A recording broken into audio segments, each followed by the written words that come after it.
How to transcribe voice message in WhatsApp. Hi everyone, I'm here to assist you today without any delay. Let's jump right in.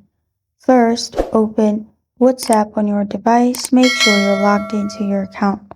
Then click on three dots at the top right corner of your screen. Here, click on Settings.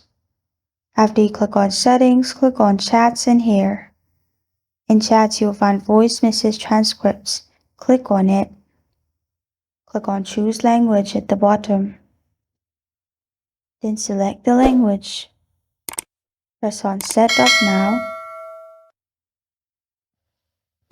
After it's downloaded in here, you can simply go back to your text where there is voice message and it will automatically transcribe it for you below the voice message. This is how to transcribe voice message in WhatsApp.